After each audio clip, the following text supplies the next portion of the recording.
Howdy, birders! Welcome to the roadside north of Rockport, Texas.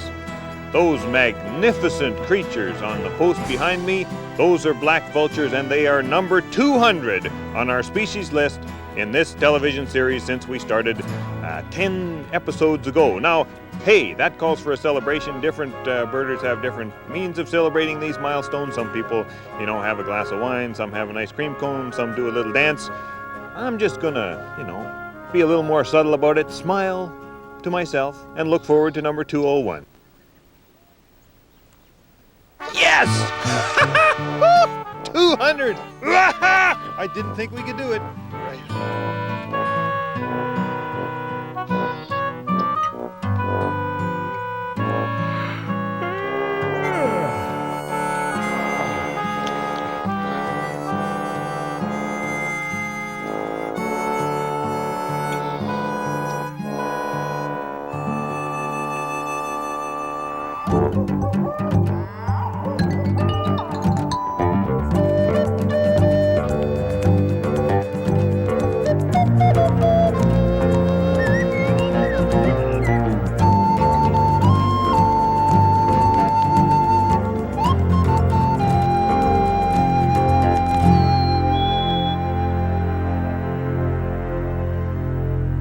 Okay, well, things are really hopping here, and that is a white-tailed hawk.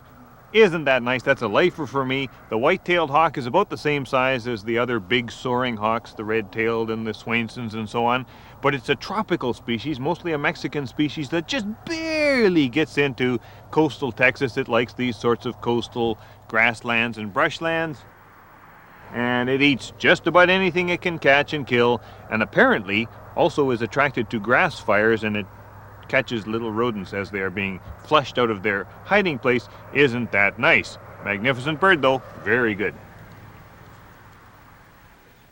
On this trip we flew to Corpus Christi, Texas, and then drove to the Rockport Fulton area, a popular vacation and retirement spot. From there it was a short hop down to the best birding spots.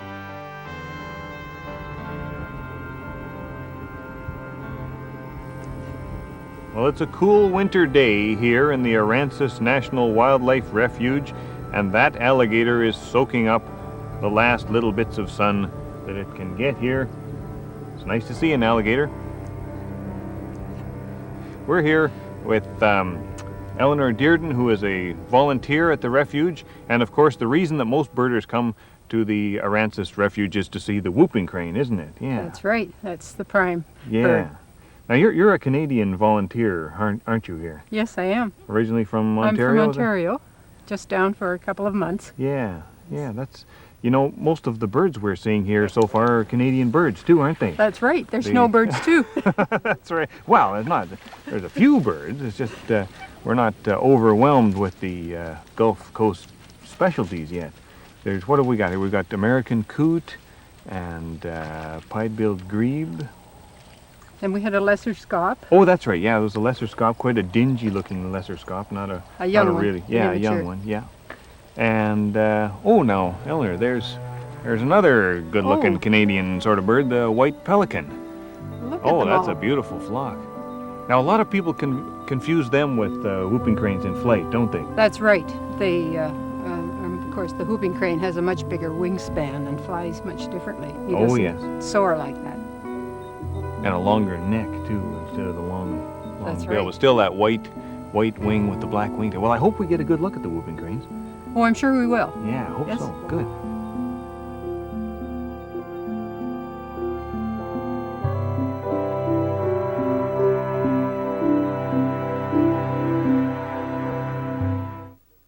Here's a tip for the traveling birder. In a place like this, it's nice to have a spotting scope as well as your binoculars because many of the birds are going to be far away out on the flats and so on. But once you get your spotting scope in the suitcase and your tripod, and it's always nice to have a good, firm, heavy-duty tripod, even when you fold these things down, they take up a lot of space. I use about a 22 power spotting scope, and I can mount that thing on a shoulder mount that's a much easier thing to pack and hold it quite steady. If this was a 40 or 50 power spotting scope, it wouldn't be that easy to hold steady, but a 20 power, piece of cake. So if you want to save space in your luggage, give this a try. Brace it with both hands against the shoulder. Stunning views.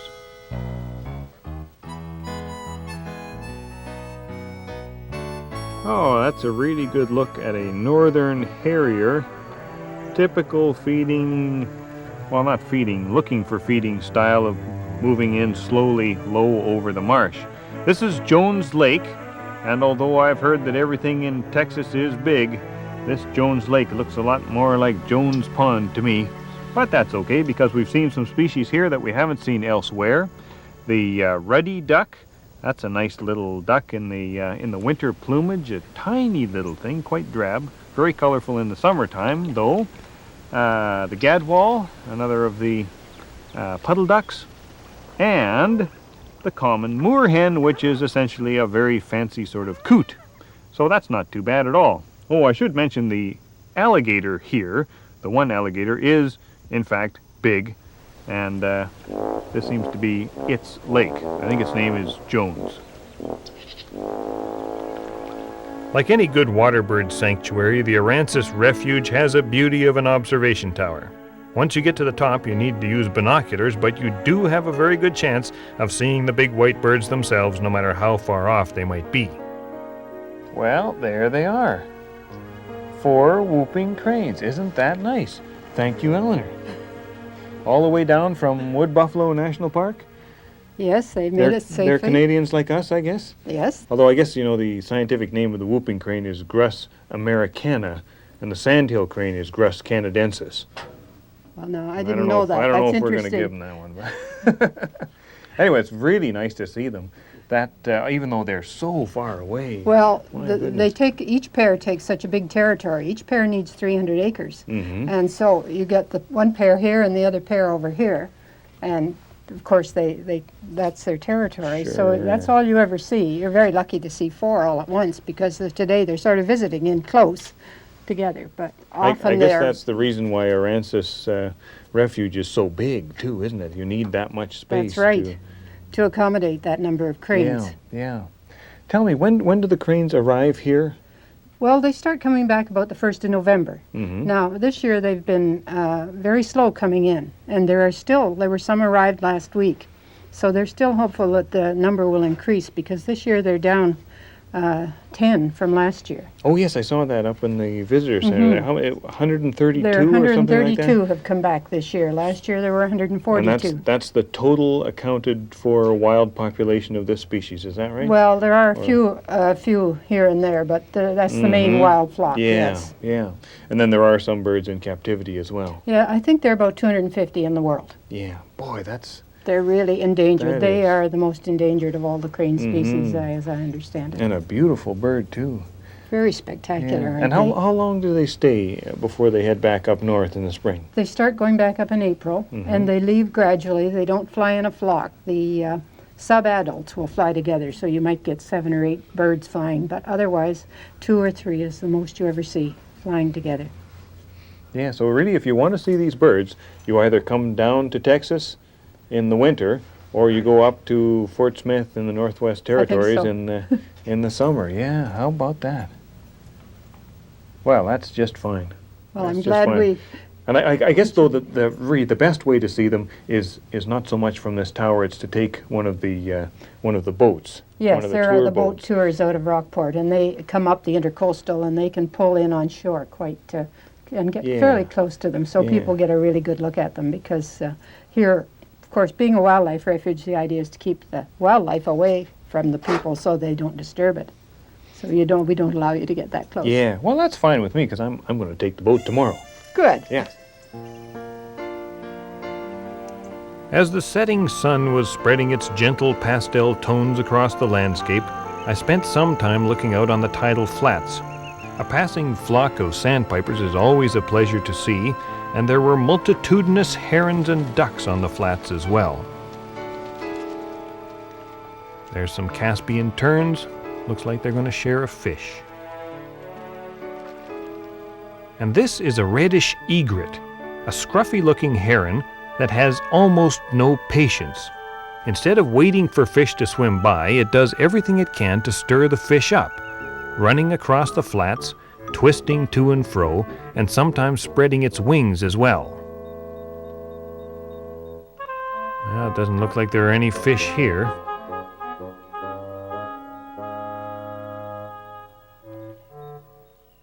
Or here.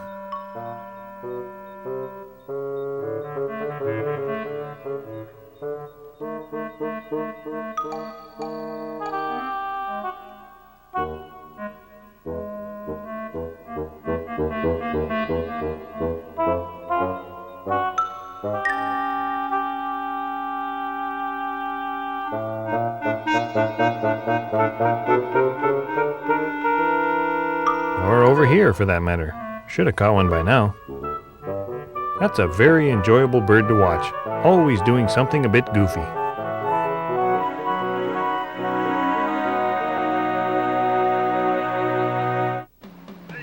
The easiest way to see whooping cranes is to go on a boat tour, so I took Captain Ted's tour, co-hosted by his daughter, Captain Deanna. You'll pardon my saying so, but this is one strange way to watch birds, crowded together with a few dozen strangers while someone else calls out the bird names on a PA system. Center blocks that you see out here is what they put out. It was placed together, we had 54,800 some odd acres. To be honest, I just tried to pretend I was alone on the boat, but still, there they were, a magnificent pair of whoopers, feeding and preening in the marsh. At this point, I wished our hosts would have simply remained quiet, but I guess that's the price one has to pay to see such a rare species. We can't all have our private moments with the whooping cranes. Or two dominant males may get into a little bit of a cockfight where they throw their feet at each other. But nothing very serious. Whooping cranes could easily kill one another if they were to get into a serious fight. Whooping cranes have a 6 to 8 inch bill that has enough power behind it in one blow to crush a human skull. Very powerful bird. In Oklahoma, we have 133 wild whooping cranes for this flock. Counting the wild and captive and experimentals all together, we have only somewhere between 200 and 250 whooping cranes left alive in the world. Now that's not very many, particularly if you know anything of the history of the cranes. Off to one side, mind you, a much more common bird, a northern harrier, which is a type of a hawk, was putting on a tremendous show hunting for breakfast. Our cameraman has been feeling jinxed by these birds since we've seen them many times without getting any good footage, but today was his lucky day.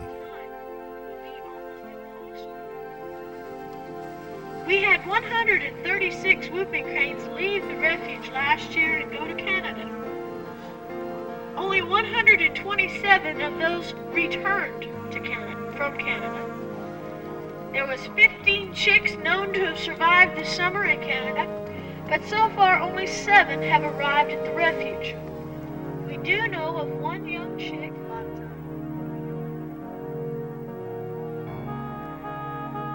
There's a passing great egret, a large white heron with a yellow bill and black feet.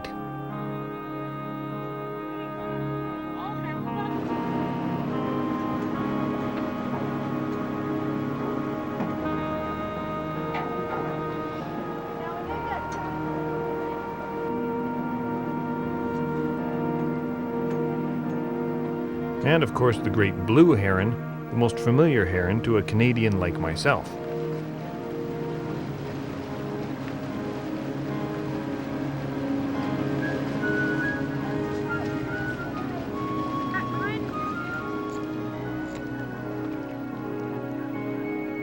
Off in the distance, a flock of roseate spoonbills were puddling around, sweeping their very peculiar bills from side to side as they fed. There's something really great about pink birds, but we didn't get very close to them on this trip and hoped we might have better luck on our next expedition.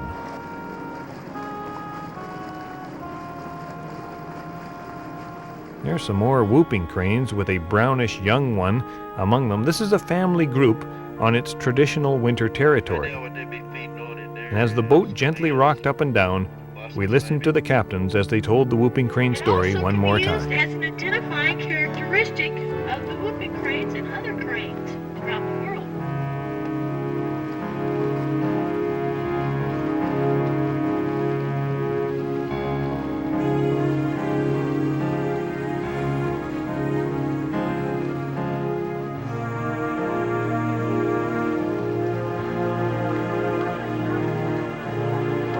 What I'm gonna do now is put the boat back up on top here. We'll take off. The brown pelican, unlike the American white pelican, is a diver.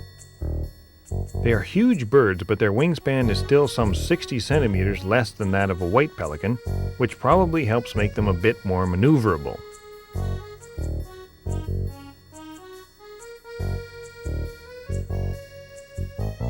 As the tour continued, we saw a few American oyster catchers, very handsome birds, as well as a number of other shorebirds of various sorts. There's a long-billed curlew, which really does have a long bill, and it's not afraid to use it.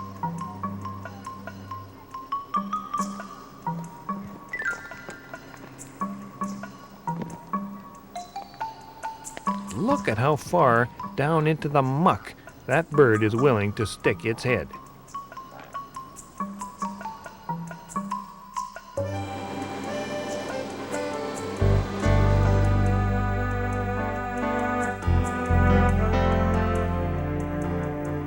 Willets, sanderlings, and dunlin were also very common, and I came away very much impressed with the winter birding in this part of the world.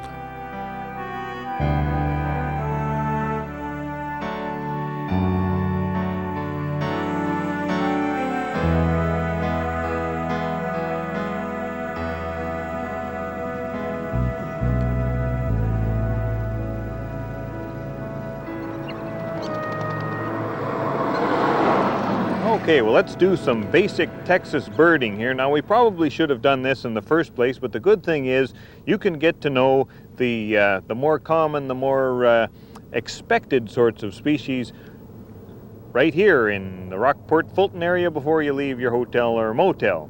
Let's start with a bird that is almost everywhere around here, the laughing gull. Laughing gulls are a coastal black-headed species of gull, but of course they lose their black heads in winter, or at least they lose the black part. They do keep the rest of their heads. You can see on this bird that the bill is a bit red. In fact, red is the summer color for the bill of this species. And it may sound silly, but each species of gull has its own facial expression, and one way to recognize laughing gulls is to look for the long, thin, slightly droopy bill, something that does not change with color or plumage. Okay, gull time. There's a laughing gull, an immature gull that we will ignore for the moment, another laughing gull, hey, there's a ring-billed gull, another laughing gull, another laughing gull, they have kind of grayish backs, ooh, another speckly immature, don't worry about it, and another laughing gull, there's a laughing gull flying, another laughing gull, a laughing gull, a laughing gull, and how's about that for fun? Whoop, there's another laughing gull, and a laughing gull, and just to challenge you, an immature laughing gull. Isn't that fun? Almost makes you want to laugh. Now here's a good chance to compare two of the common white members of the heron family. The smaller one with a black bill and yellow feet is a snowy egret, a very nimble critter that uses its yellow feet to stir up food. If I was doing all that jabbing down there, I'd want bright yellow feet too, just so I didn't poke myself in the toes all day.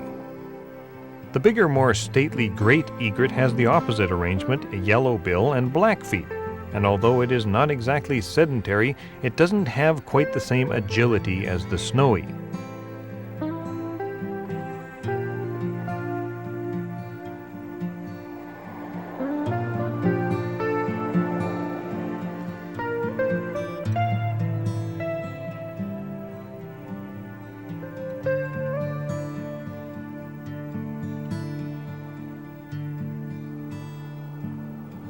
These are not just ducks, they are black-bellied whistling ducks, very well named for obvious reasons, black belly and a whistling sound.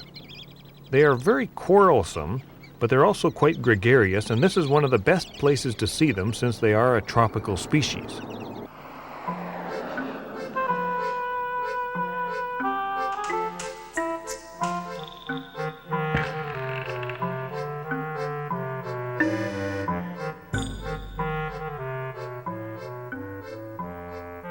I had been told many times that the grackles along the shore here were boat-tailed grackles, but every one I had a look at turned out to be a great-tailed grackle with bright yellow eyes and a purplish iridescence on the head, at least of the males. We did see a few boat-tailed grackles, but we never got one on tape, and I'm sorry about that. Really sorry.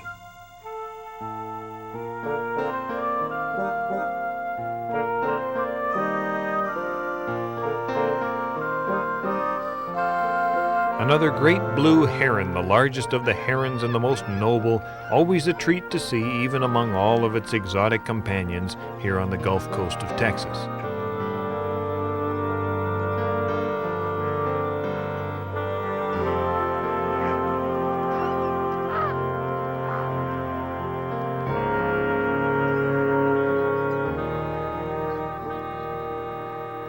So there you are. You'll have an impressive list before you even leave town, probably a few lifers, and you won't be confused by the tremendous diversity of birds when you get out to a place like the Aransas Wildlife Refuge to look for the whooping crane and all those sorts of things.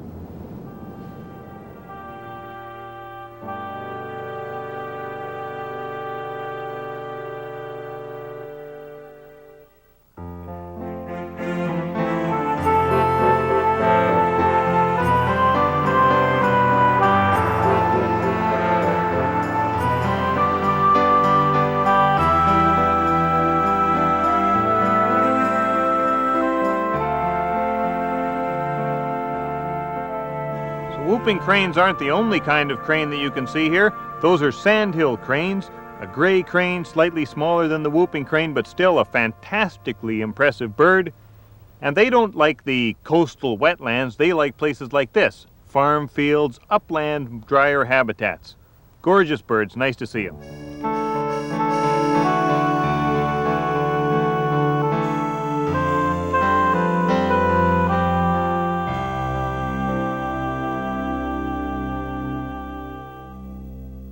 Not only did we reach and exceed our goal of 200 species on this trip, we also set a new record for the number of species we found in a 2-day winter expedition, that is 95.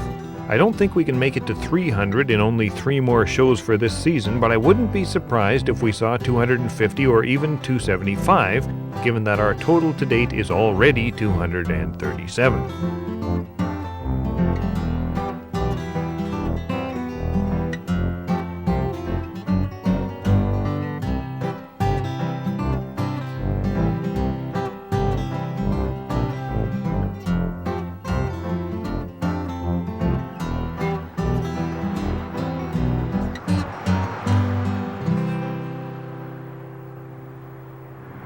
Well, we've been traveling the back roads of this remarkably flat country looking for some more interesting birds to show you. And, well, we're not doing all that well, although we did see a nice crested caracara on a power pole. I'm working with Captain Ted's birding map, which is available free of charge from Captain Ted, and according to the captain, we should be looking at a greater prairie chicken right over there, approximately 6/10 of a mile south of the town of Tivoli, but, you know, it's not really the case. Now that's not Captain Ted's fault. And after all, I mean, what fun would birding be if you just followed directions like that and found the birds that way? I've had a really good time down here in Texas. We've got a big bird list, and it's a great place. This is the first time I've ever birded here. I recommend it highly. Why don't you join us next time? We're gonna head off across the Gulf and do some birding in Florida. Should be even better, who knows? Anyway, until then, happy birding, and if you see one of these prairie chickens, you just let me know.